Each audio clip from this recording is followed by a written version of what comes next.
जहाँ एक तरफ सरसब्ज वादियाँ, बर्फीले पहाड़ और सुकून की फिजा थी, वहीं दूसरी तरफ गोलियों की बरसात में हर चेहरे को खौफ से भर दिया। उमरा चलना यार, ओए था कोई दिसता जहांगीर तो यार बिहारियां पीछा जुलदे यार, तुम मौत की कसम दी है।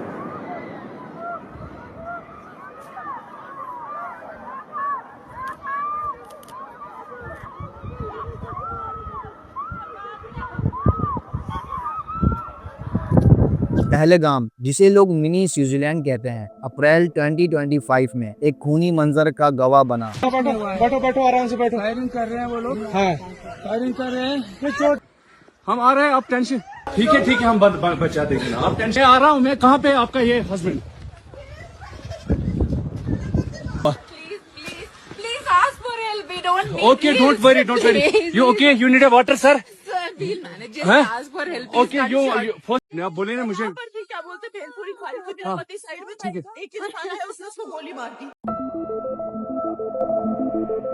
पहलगाम एक खूबसूरत हिल स्टेशन है जो जम्मू एंड कश्मीर के अनंतनाग जिले में वाक़िया है, जहां हर साल हजारों लोग सुकून और खूबसूरती की तलाश में आते हैं। जहां कई मशहूर फिल्में शूट हुई हैं, जैसे कि बेताब, जब तक है जहां और हैदर। ये जगह अमरनाथ की यात्रा का भी एक अहम हिस्सा है, जहां से यात्री अपने सफर का आगाज करते हैं। ये यात्रा हिंदू भक्तों के लिए बहुत अहमियत रखती है, जिसमें लोग अमरनाथ गुफा तक जाते हैं, जहाँ बर्फ का एक शिवलिंग होता है। ये यात्रा हिंदुओं के श्रवण महीने यानी कि जुलाई अगस्त में होती है, जब बर्फ से बना एक शिवलिंग विजिबल होता है। 2025 में अमरनाथ यात्रा 14 अप्रैल 2025 से स्टार्ट हुई और फिर 22 अप्रैल 2025 का दिन आया, जब लोग पहलगाम की एक वैली में घूम रहे थे। दोपहर के 2:30 का टाइम था, जब 4 मुसल्लाधार अफराद मुसाफिरों पर गोलियां बरसाना स्टार्ट करते हैं।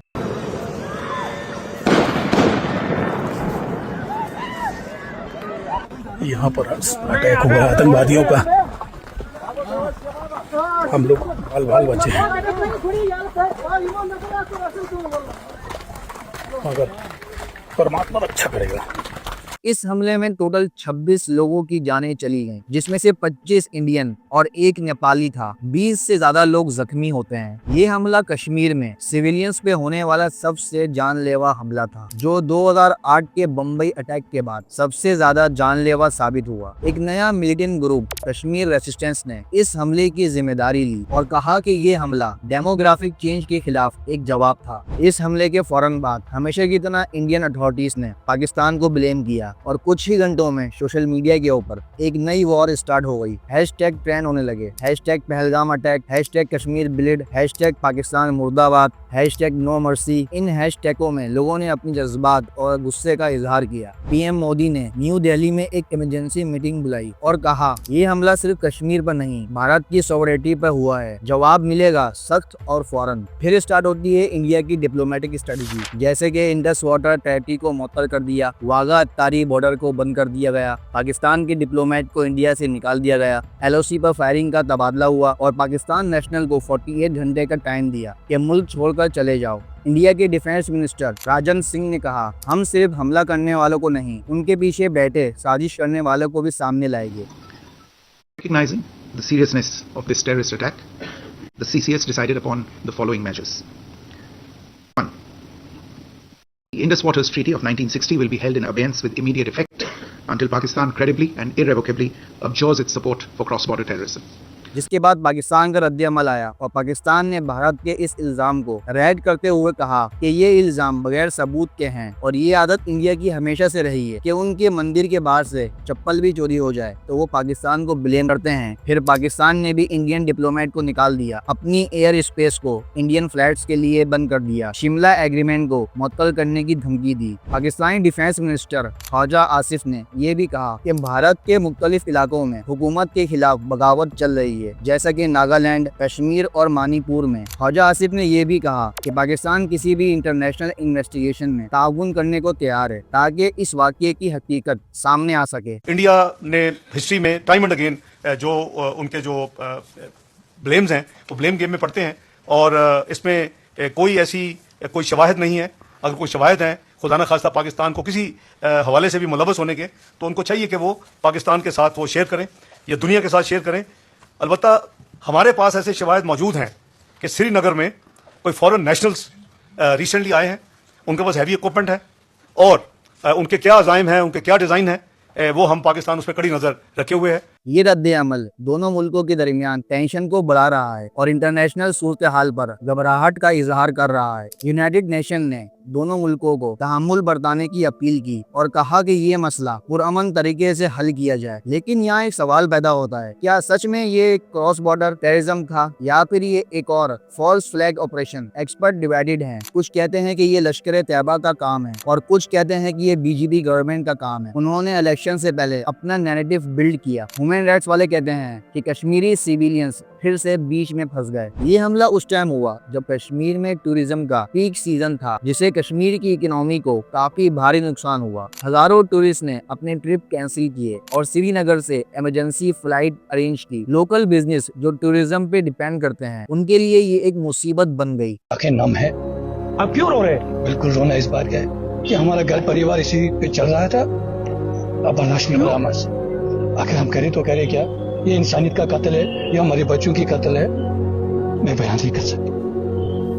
इससे अच्छा पूरा कश्मीरियों को ही मारना था, लेकिन इससे ऐसे नहीं करना था। ये हमारे मेहमान थी। ये 5-6 महीने की हमारी एक शादी का जैसा त्योहार होता था, जिसमें पूरा जम्मू कश्मीर खुश होता था।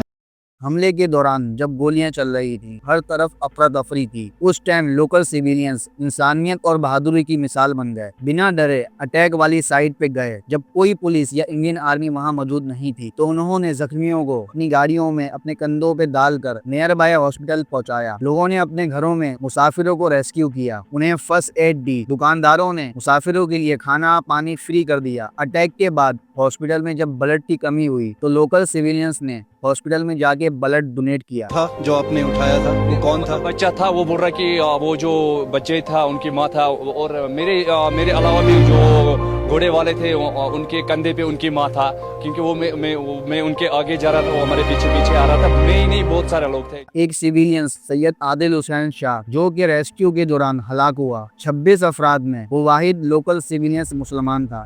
सैयद आदिल हुसैन का नाम सुना है तुम लोगों ने? नहीं जानते।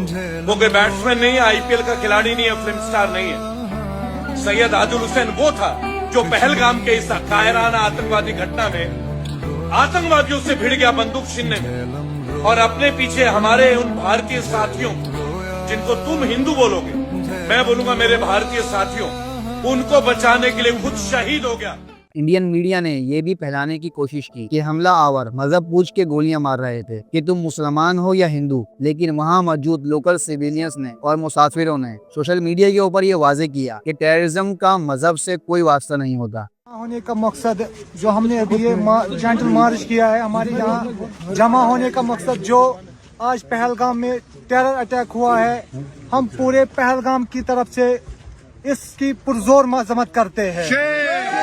मैसेज भी जाना चाहिए कि जो लोग बोले कि उन्होंने पूछा पहले कि आप हिंदू हो क्या, अगर हिंदू हो तो उन्होंने मारा और मुस्लिम को नहीं मारा। ये इंडिया में मैसेज जा रहा है, ऐसा नहीं है। मैं सुबह से कश्मीर में घूम रही हूँ, मैं एक हिंदू हूँ, लेकिन मुस्लिम भाई हमारे कंधों से कंधे मिला के हमारे साथ खड़े हैं, और उनको ना हिंदू से खतरा हो रहा है ना हम लोगों को मुस्लिम से खतरा हो रहा है। पहलगाम का ये हमला सिर्फ एक जंग का आगाज नहीं, बल्कि एक पूरी कहानी का ताजा भाव है। 2 मुल्क 2 नैरेटिव, लेकिन बीच में सिर्फ कश्मीर मासूम लोगों की लाशें और गोलियां। यहाँ कुछ सोचने की जरूरत है। 25 मारे गए पहलगाम में, 25 मारे गए बलूचिस्तान में। झंडा अलग है, मुल्क अलग है, लेकिन दुख एक ही है, आंसू एक ही हैं, दर्द एक ही है और चिंगारी भी एक ही है। सवाल ये है कि कब तक?